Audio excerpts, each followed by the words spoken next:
My favorite patriot and ancestor is Elliot Winship Crafts.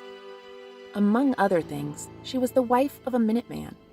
Busy in her home one day, a British officer stormed in and demanded, "What are you doing here?"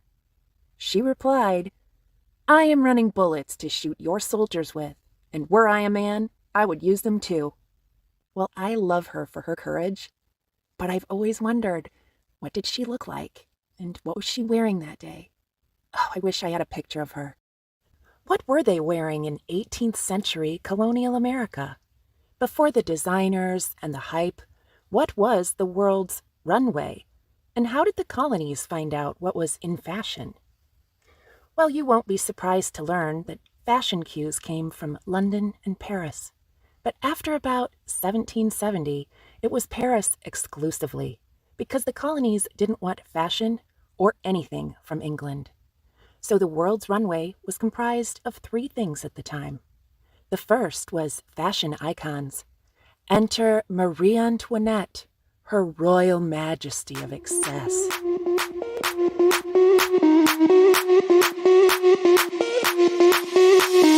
Sound the alarm, I'm coming up, we'll have a ball. I'm sweet like a buttercup, you're a Barbie doll. Show them all what I'm made of, strut down the hall. Won't stop till I get enough. I wanna live right now. Baby, I'm as young as the night. I wanna dance right now. And while looking for an American fashion icon, I learned that Martha Washington was quite stylish in her day and even married in a pair of custom-made purple silk satin beaded pumps. Her friends knew she was fashionable, but it's believed she kept it low-key in the colonies. Another impact on the world's runway was Pandora dolls, or poupées. These were meticulously detailed 12-inch fashion icons with every underpinning and accessory to exact specifications. Not dolls for children, these were instructions for your dressmaker on silhouette, fit, color, style, and fabric. Pandora were sent out once a month from boutiques in Paris, and astonishingly, they were imported regardless of war between countries, pirates, embargoes. They always got through, no matter what, which proves that fashion is vital, and it was even then. Finally, fashion plates were making a big splash on the world's runway. This was the birth of fashion illustration and the precursor to fashion magazines. These were truly runway looks in that most were exaggerated cutting edge, things that only fashion victims would actually wear. But they set the bar, just like our modern runways. The first fashion plate can be traced back to 1678. Plates were etched in copper and printed, and then the paper was hand-painted to show more detail. We didn't see these in wide circulation, though, until the middle of the 1700s, and when we did, American women were obsessed. Here's a great example of runway to reality. The fashion plate in blue, an historic gown which was worn here in the States. And I'm not sure if Miss Wintour approves of this blue outfit, but colonist Mercy Otis did. So here we were, on the other side of the ocean, waiting for our trend ship to come in, and because of these three elements, fashion icons, Pandora dolls, and fashion plates, creating a coupled runway, if you will, by the late 18th century, we see that Western cultures could adapt to the same trends within a few years of each other. So what was the fashion scene coming into 1776? Essentially, as a personal stylist, I interpret runway trends for real women. So even though it's history, I approached this with my usual method of discernment. The first thing I review is the past to get some perspective. Where have we been? What were we wearing? And what's in our wardrobe right now? If I had to describe the overall look of what women were wearing in the 18th century, I would say it had evolved from the mantua of the 17th century, which was a serious, overconstructed, cumbersome ensemble. The 18th century immediately became less dowdy. The tone had lightened up considerably. Wardrobes were less complicated, much younger looking, and feminized a great deal. But by the last quarter of the 1700s, women still weren't wearing just a one-piece dress. So to be more precise, the most common attire was a layered outfit. This included a robe or gown, what I can best describe as a very fitted floor-length coat, with a wide, low, square neckline, narrow at the middle, and a very full bottom. This was paired with skirting, which was actually comprised of several petticoats. Whether they showed or not, that's what they were called. And the petticoats fell voluminously from waist to floor. Most gowns opened like a curtain below the waist, and above, they were usually open in front with a deep V bodice, revealing a layer underneath on the torso. That layer was a stomacher. This was a triangular piece of fabric. It could be ornate or plain. It might even be made to look like part of your gown. This was pinned in place onto your stays, which was your foundation. Other gowns were made to close edge to edge, front and center, and we saw this popularize rapidly between 1775 and 85. Now, at the time, there were three main styles of gown, with a few variations. By 1776, most fashionable women were phasing out this post-peak robe à la Française. It was a vestige of the mantua and had originally been styled for royal court attire, and eventually became common. These were very full-skirted gowns with fitted bodice and characteristic box pleats at the back of the neck, falling down into a train and worn with matching petticoats. The English gown was much more popular at this time, especially in the colonies. This was called a round gown because the skirt was actually attached to the bodice. A real dress. Well, almost. Another style of gown that was the truly hot item was the robe à la polonaise.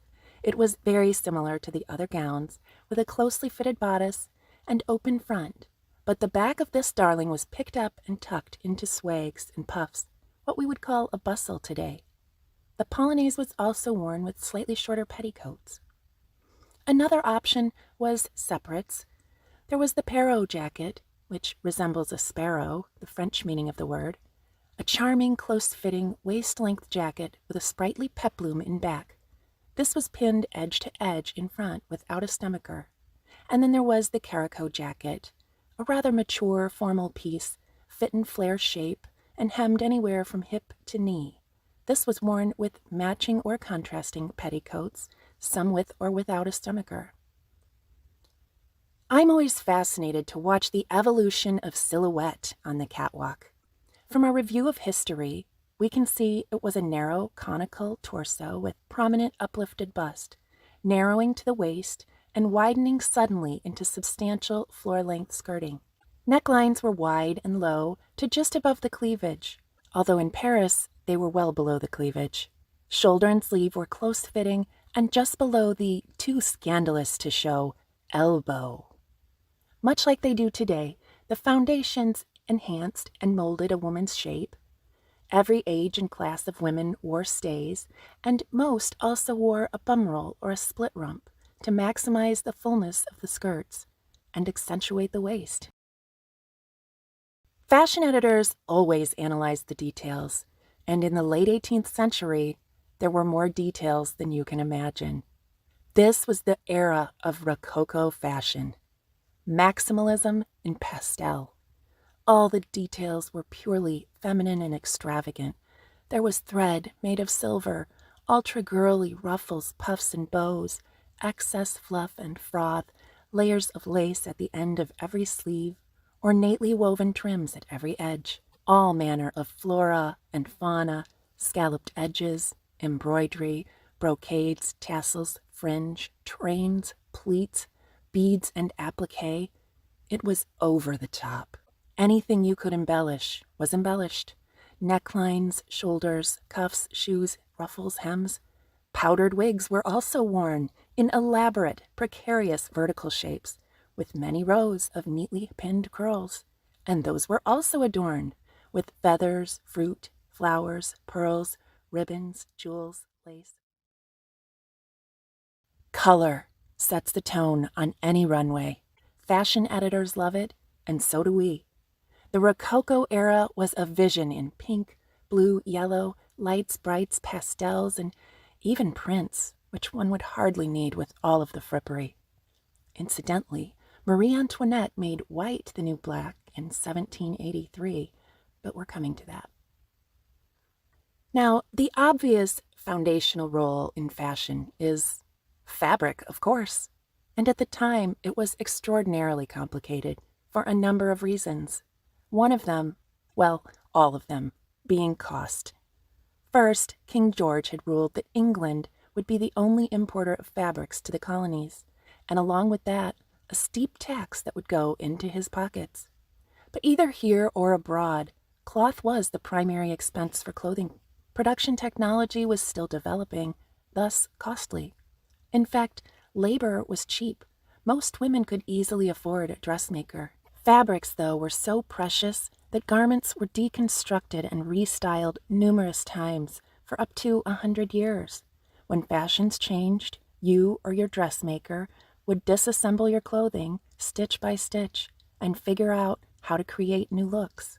Museums actually struggle to curate pieces from the 18th century that haven't been reworked several times.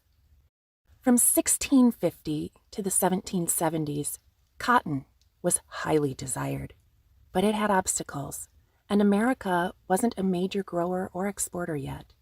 Prints were also coveted because fabric didn't just come out of the mills with flowers all over it. The technology was still being developed. They had to be woven into the fabric like a brocade, hand-painted or embroidered on, which was exceedingly expensive. It is said that if you were very wealthy, you could afford to have your clothing embroidered. If you were doing very well, you could afford the silk thread and do your own handwork.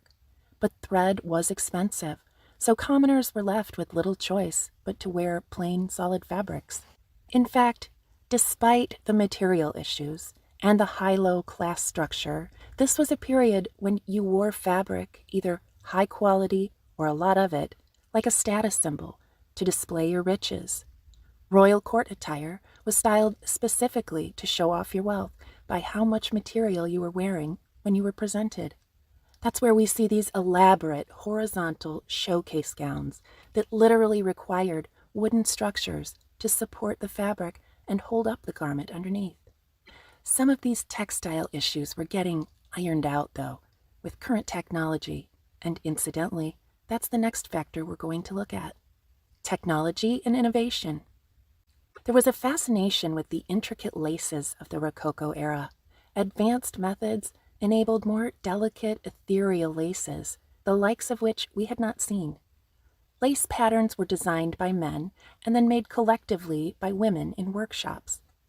Although, with tiny, nimble fingers, children were trained to become lace makers as young as 5. So this tech lace was all the rage. Add it to any part of your dress or tie a piece around your neck, and you were right on trend. Our colonial fashion icon, Martha Washington, loved lace. Also, once again, there was the cotton relationship, and it was complicated. England had recently exported the block printing technology to India, where artisans for 100 years had been hand-painting their prized export, cotton. But that technology was on hold, which had a lot to do with our next factor. When we're trend forecasting, fashionistas analyze politics and economy. Well, at least some of them do. Cotton, not a major crop in America, yet had a lot to do with the geopolitics of the 1700s. Now, Europe loved this new lightweight luxury fabric India began exporting in the 1600s. It was washable, held its vibrantly colored and exotic prints. It was lightweight and easy to sew with. Chintz for upholstery, toile for dresses, and calico for all manner of clothing. It seemed too good to be true. And it was.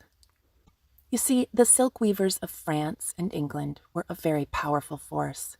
They also had a lot of access to royalty, aristocracy, and lawmakers because they traded directly with their product. Sadly, some governments were pressured and caved to protect their GDP, eventually outlawing the import, manufacture, and sale of cotton. England from 1700 to 74 and France from 1686 to 1759 were included. Throughout this period in France, you could be arrested for wearing cotton. Finally, we need to consider the theme and the mood of the time. Now, with the elaborate decoration and embellishment, the Rococo era was excessive and superficial, and that was one theme. But an underlying revolutionary mood was sweeping America and France and other hotspots in Europe. Things needed to become more approachable for this burgeoning middle class.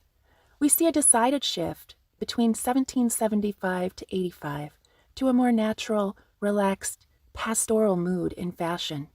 The cliché puffs and stuffs were softening, bows and ruffles were simplified, streamlined gowns and jackets worn without stomachers were making headway.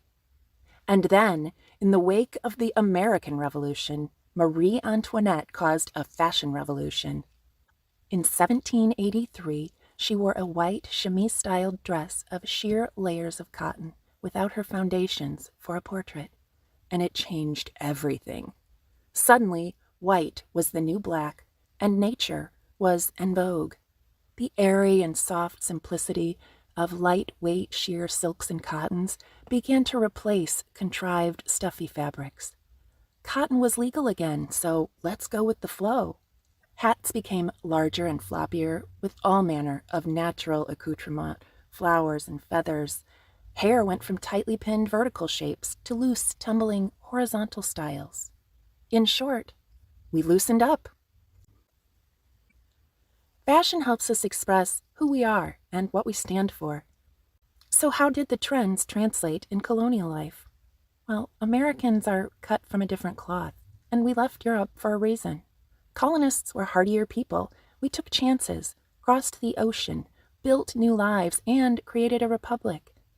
So now, with no royal court to emulate and a vast middle class, fashion equalized somewhat.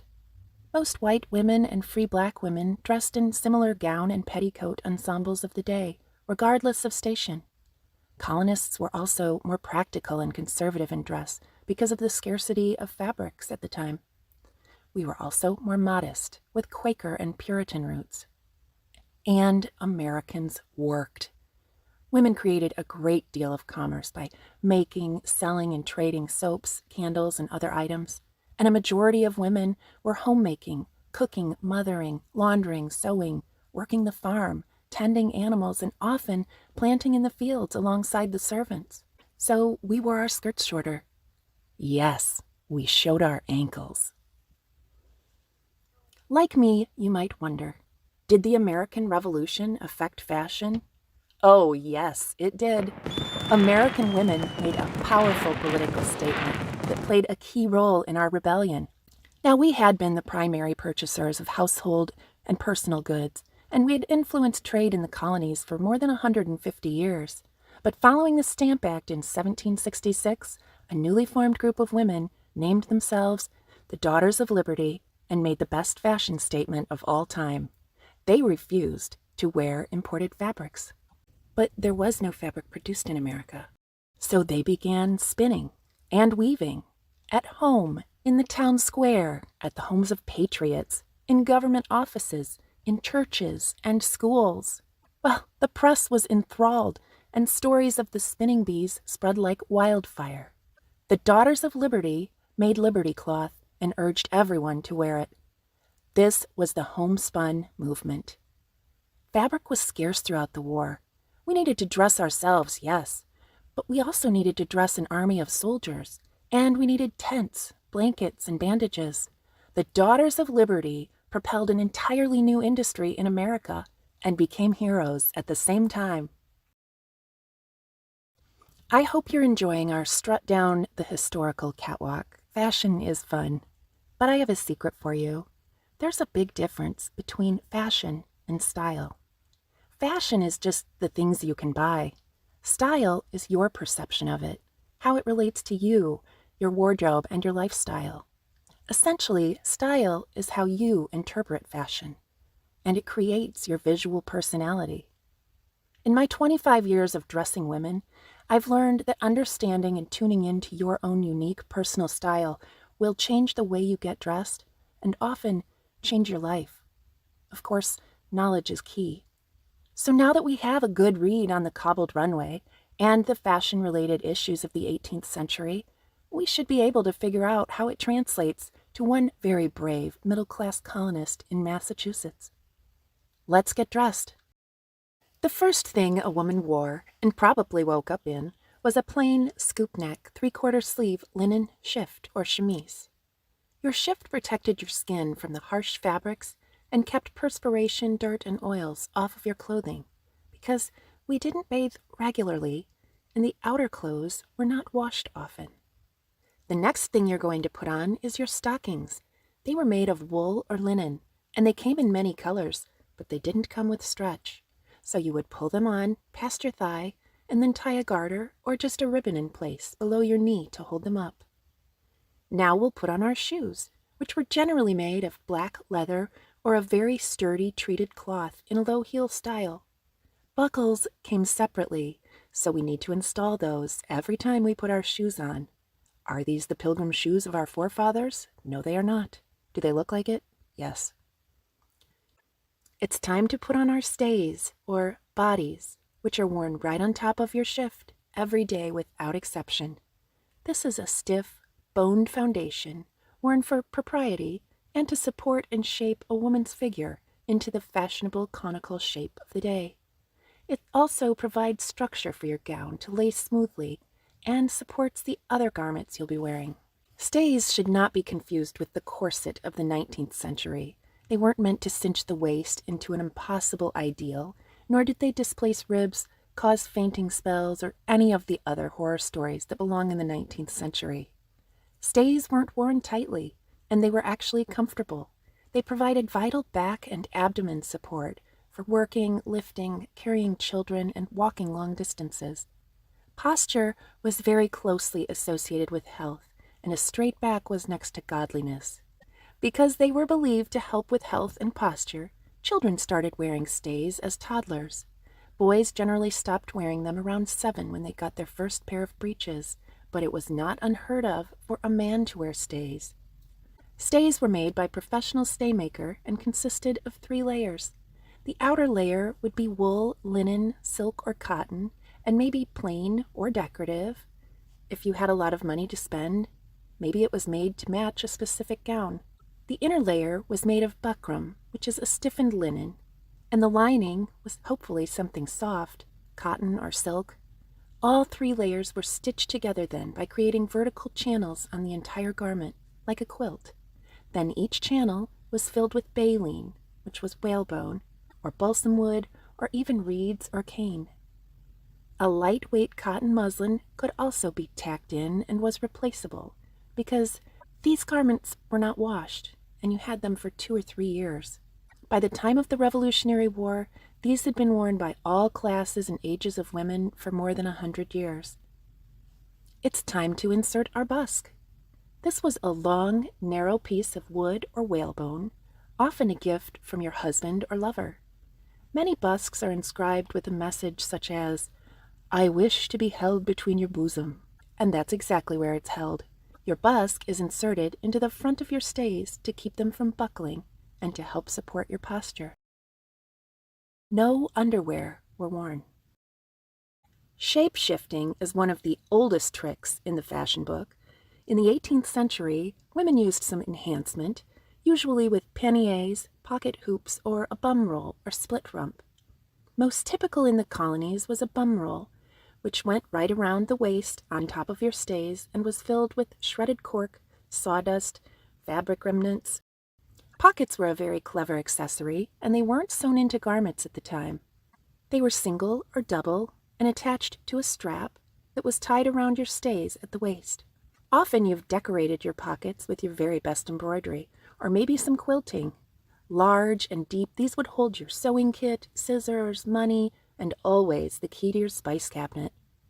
Here beginneth the petticoats, and I'd like to think Elliot Winship's was made of Liberty cloth. This is the first one you're wearing. It's your under petticoat, and you may wear more, but this one goes just over your shift, and it's close to your skin, so lightweight and soft. It's pleated or gathered and tied front and back at the waist on top of your stays. By now, you've tied 3 or 4 things around your waist, and I'm sure you've realized the value of your structured foundation. A stomacher is a great accessory, but it's also necessary to cover your stays. Unless you're one of the trendy girls, remember by 1780, stomachers weren't always worn because gowns and jackets were often closed edge to edge front center. If you are wearing a stomacher, now is the time to put it on, and you'll pin it to your stays. Why are we pinning this on? Because in the 18th century, women's clothing didn't have buttons or fasteners. Men had buttons for days, but the adjustability of women's clothing without the expense of buttons was ideal because of the constant change in women's bodies with frequent pregnancies. So women didn't need maternity clothing or alterations. All of their garments had pregnability. Your over petticoat comes next. You may have several layers of petticoats between your under petticoat and this one, but this is the one that shows, as there's nothing called a skirt. This is the coordinated or matched part of your ensemble, so it may be embellished or have a ruffle at the hem. Many were quilted for warmth and to create volume. Similar to your under petticoat, it's pleated or gathered and tied front and back at the waist on top of your stays. And remember, your pockets are accessible through your petticoats because they tie front and back and leave a slit on each side. Now we're going to put on the gown. This is the top part of your ensemble, a robe for wearing over all of the underpinnings and foundations you have. Depending on what kind of robe it is, it may be split in the front to show your petticoat, or it might be a round gown. Your gown was pinned then to your stomacher and stays on each side. If you're skipping the stomacher, you're pinning the gown closed in the front. Regardless of style, all gowns had a close-fitting bodice, wide square neckline, and 3/4 sleeves to keep your arms and elbows bent in the proper position. Of course, the alternative to a robe or gown would be a jacket. The pero or caraco, worn with or without a stomacher, was either pinned closed or pinned to your stays. Women of all classes wore an apron in the daytime. Working women, of course, out of necessity. An apron kept their clothes clean. It was also a very handy pot holder or towel, and tied up, it enabled large loads of laundry or produce from the garden to be carried in. For wealthy women, it became another status symbol, being a very fine fabric or maybe ornately embroidered. Some of the aprons I've seen in museums were so fancy, I'm sure they had never seen a kitchen. Not all colonists wore jewelry, but everyone accessorized. A string of pearls and eardrops, or maybe a string of coral beads, weren't uncommon. A black or brightly colored ribbon or a piece of lace tied around your neck at choker height was fashionable. And a lady of any kind went nowhere without covering her décolleté. She would wear a fichu or a kerchief. A fichu is a triangle of very sheer silk or cotton, worn around the neck, overlapped in front, and the ends are tucked into your stomacher or stays. The fichu is for a dressier affair, or the upper class. A kerchief was more common for all classes, worn the same way, all day for sun protection, modesty, and warmth. We usually see white, but many working women actually preferred a color or print to hide the perspiration or dirt. Your head covering was a mob cap. Now you may have woken up in this, but you are certainly not going anywhere without it, because in the 18th century, women in America covered their hair. It was pinned up inside the cap to keep it tidy, out of the way, and clean. If you were going to town, you might tie a ribbon around it, or you'd wear your hat right on top. If you'd like to protect your bed linens from lice or oil, you might want to wear it all night.